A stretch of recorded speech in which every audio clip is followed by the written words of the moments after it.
So hi Ron, Hello. how are you feeling with the reunion that's coming up right now? Well, I'm really looking forward to it. It'll be great to sort of put the family back together and put us all on the stage. It'll be a lot of fun. And how did it come to be that this was organized? I just got a call, they reached out and said they were thinking about doing this and would I be interested in coming, and I just sort of went, oh, sure, so I don't really know how they decided to do it or why now.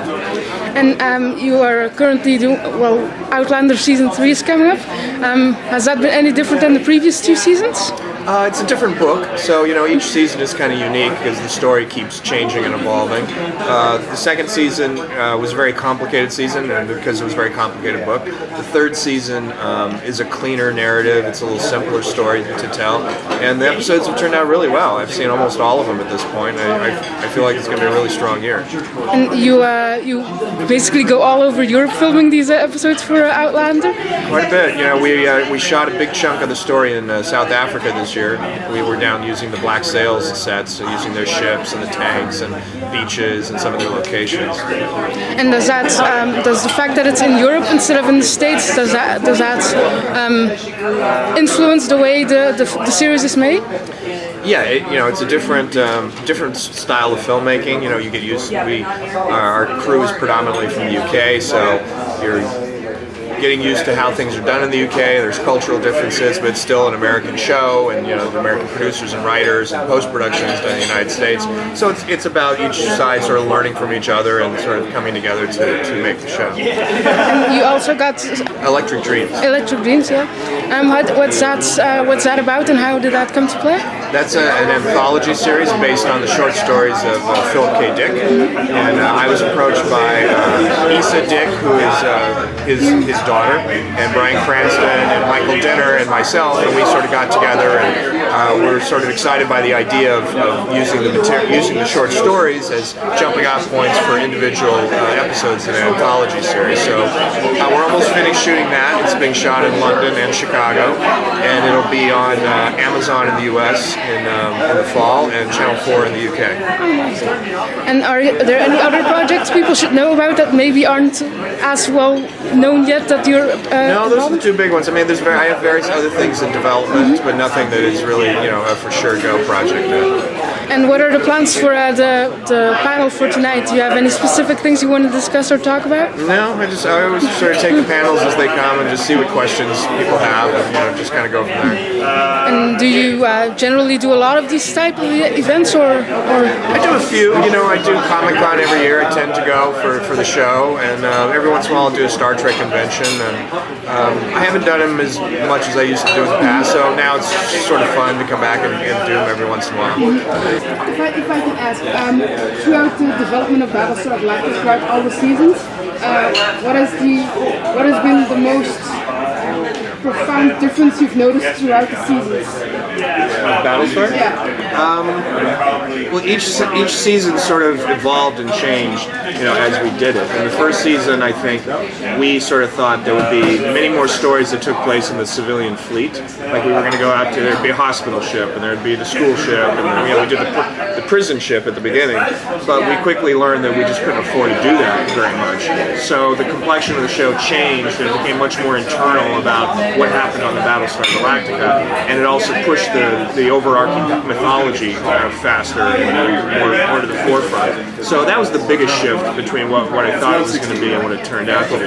And then each subsequent season was always like a surprise. Like we never really had a master plan. We just sort of had, all right, well, let's see if we can get to the characters to this point, and then, oh, well, now let's see if we can get to the characters to that point. So at the end of the year, you'd always look back and go, wow, I never thought we'd end up here from where we started. And do you think that the fans have evolved with the show, or do you think that the show has evolved with the fans? I don't know. You know, it was a different world when we did the show. Social media wasn't really around. Nothing was streamed. You know, everything was either live broadcast or DVD, and DVR penetration was still pretty low. So our relationship with the fans when we were doing the show is very different than what it would be today, and having more interaction with the fans. But you know, I assume that maybe there's new people that are coming to it now for the first time who weren't there at the beginning, and I really don't know what the fan base is like anymore.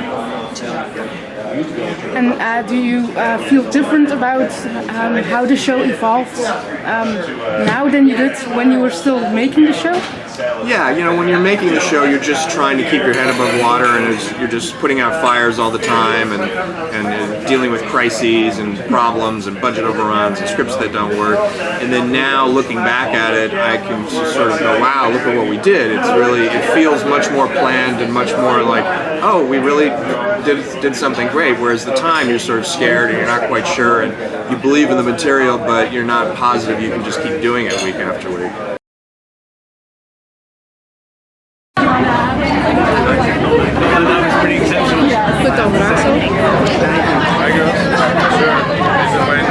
So, what are your feelings on the reunion today? Well, we're all here together with you. I know, right? Thanks for making the trip. Yeah, that's awesome of you. That's an amazing trip to Belgium. It's a happy day. Look, anytime to get this many of us together in one place for something like this, to be part of a festival like this, it's a great day. And how do you feel about the show now, besides how you felt like 10 years ago? Is it different? I continue to be amazed by the love and adoration that people have for the show.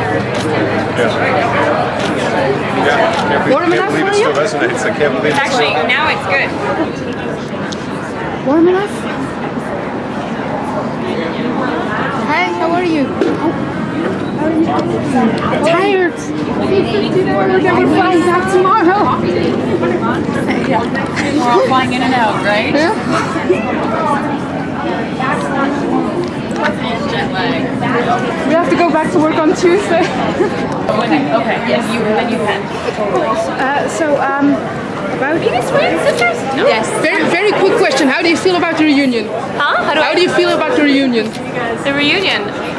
Thrilled. I love that we're doing it not just for EW, but like that we're combining with the festival, being able to see one another, and I love these guys so much. They have been family, and they're still family, and they will continue to be. We're happy to have her with us. Hi. Good to see you again. Just one question. Who are you wearing? No, that's just a joke.